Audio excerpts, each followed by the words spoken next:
झारखंड के राज्यपाल संतोष गंगवार ने मंत्री चंपई सोरेन का इस्तीफा मंजूर कर लिया है। मुख्यमंत्री हेमंत सोरेन ने उनकी जगह दूसरे विधायक का नाम भी मंत्री पद के लिए फाइनल कर दिया है। घाटशिला से विधायक रामदास सोरेन अब उनकी जगह लेंगे। वे कल ही मंत्री पद की शपथ लेंगे और इसका प्रस्ताव राजभवन को भेज दिया गया है। रामदास झारखंड मुक्ति मोर्चा के सदस्य हैं। वे घाटशिला निर्वाचन क्षेत्र से विधायक है। 2009 और 2019 में उन्होंने पूर्वी सिंहभूम जिले में 2 बार विधानसभा के सदस्य के रूप में घाटशिला निर्वाचन क्षेत्र का प्रतिनिधित्व किया है। तो इस वक्त की बड़ी खबर आपको बता रहे हैं कि मुख्यमंत्री हेमंत सोरेन ने जो नए विधायक हैं वो चंपई सोरेन की जगह पर उन्होंने नाम भी फाइनल कर लिया है। मंत्री चंपई सोरेन का इस्तीफा भी राज्यपाल संतोष गंगवार ने मंजूर कर लिया है। वे कल ही, और बता दें कि घाटशिला से अब विधायक जो हैं रामदास सोरेन अब चंपई सोरेन की जगह लेंगे। वे कल ही मंत्री पद की शपथ भी लेंगे और इसका प्रस्ताव भी राजभवन को भेज दिया गया है। और चलिए इस पूरी खबर पर अधिक अपडेट जानकारी देने के लिए हमारे साथ संवाददाता संतोष हमारे साथ रांची से हमारे साथ जुड़ रहे हैं। संतोष, चंपई सोरेन मंत्री पद से उन्होंने इस्तीफा दे दिया है और राज्यपाल द्वारा उनका इस्तीफा स्वीकार भी कर लिया गया है। इस वक्त की क्या अपडेट है, किस तरह की हलचल देखने को मिल रही है झारखंड की राजनीति में चंपई सोरेन को लेकर?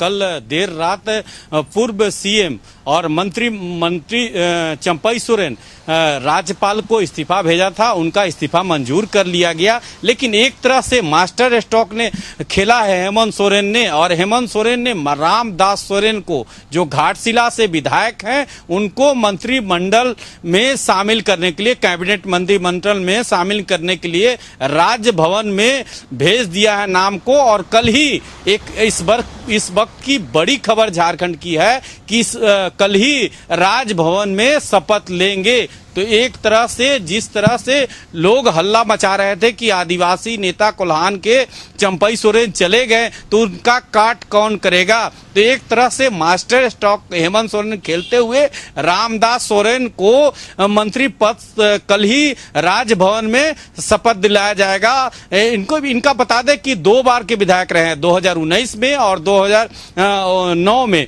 ये विधायक रहे हैं। लगातार जेएमएम पार्टी के लिए काम कर रहे हैं घाटशिला से और उस कोल्हान क्षेत्र में। तो आप समझ सकते हैं किस तरह से लगातार मास्टर स्ट्रोक, इसी तरह से मास्टर स्ट्रोक खेल रहे हैं हेमंत सोरेन। और लगातार इसीलिए उन्हें इस परिस्थिति में झारखंड के राजनीतिक में किस तरह से बाजीगर बनकर उभर रहे हैं हेमंत सोरेन, आप अंदाजा लगा सकते हैं कि एक बार फिर मास्टर स्ट्रोक हेमंत सोरेन ने खेला है और रामदास सोरेन को मंत्रिमंडल के लिए नाम फाइनल कर राजभवन भेज दिया और कल ही मंत्री पद का शपथ लेंगे। इस शपथ समारोह में जहां झारखंड के मुख्यमंत्री शामिल होंगे, राज्यपाल संतोष गंगवार के द्वारा शपथ दिलाया जाएगा। वहीं कई मंत्री, चाहे वो मिथिलेश ठाकुर की बात करें, बन्ना गुप्ता की बात करें और दीपिका पांडे की बात करें, कई, चाहे वो जेएमएम के नेता, कई बड़े नेता इस शपथ समारोह में शामिल होंगे। जी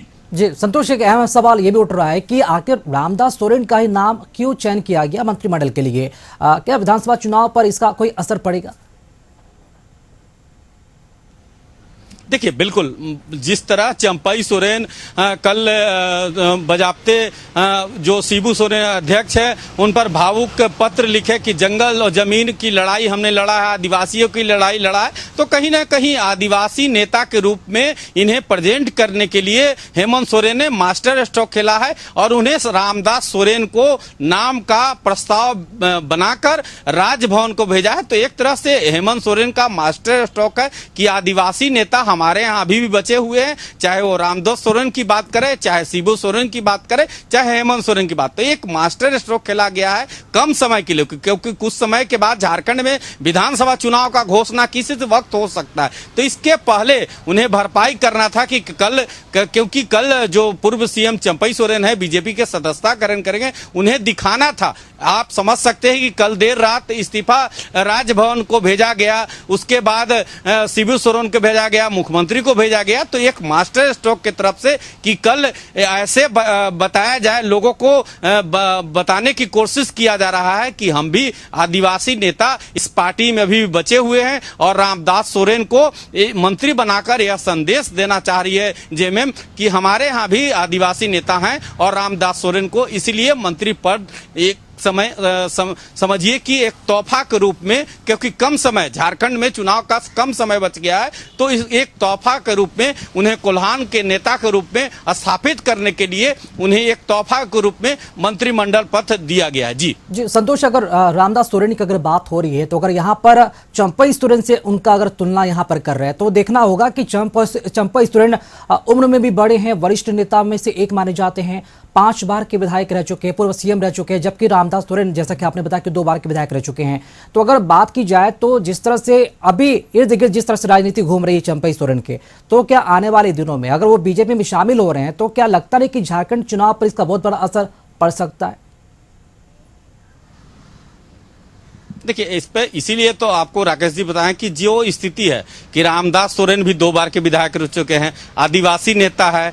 हेमंत सोरेन उनको इसलिए विश्वास किए हैं कि चंपई सोरेन से बराबर टक्कर दिए हैं, तो कई मामले में रामदास सोरेन को उनके बराबर खड़ा करने की जेएमएम का कोशिश है, क्योंकि कल ही बीजेपी के सदस्यता चंपई सोरेन लेंगे तो उनका कार्ड के लिए एक मास्टर स्ट्रोक जिस तरह से और आदिवासी नेता के रूप में रामदास सोरेन को कल शपथ दिलाया जाएगा, माफ कीजिएगा, तो एक तरह से मास्टर स्ट्रोक है राकेश जी कि आने वाले समय में जो झारखंड में चुनाव है उसको ख्याल रखते हुए कि आदिवासी नेता जेएमएम में अभी भी है, चाहे वो जंगल जमीन की बात करें तो आदिवासी नेता 2009 में भी विधायक रह चुके हैं, 2019 में विधायक हैं। तो आप इस समझ सकते हैं कि किस तरह से लगातार हेमंत सोरेन एक पर एक मास्टर स्ट्रोक, चाहे वो कई योजनाओं की शुरुआत की बात करें तो कई आदिवासियों के लिए योजना, तो लगातार इस तरह के मास्टर स्ट्रोक कल ही जब हमारा बात केंद्रीय महासचिव विनोद पांडे से हो रहा था तो उनका साफ करना है, थोड़ा सा इंतजार करिए। और देखना यह भी अहम होगा कि क्या चंपई सोरेन की खाना पूर्ति रामदास सोरेन कर पाएंगे जेएमएम में।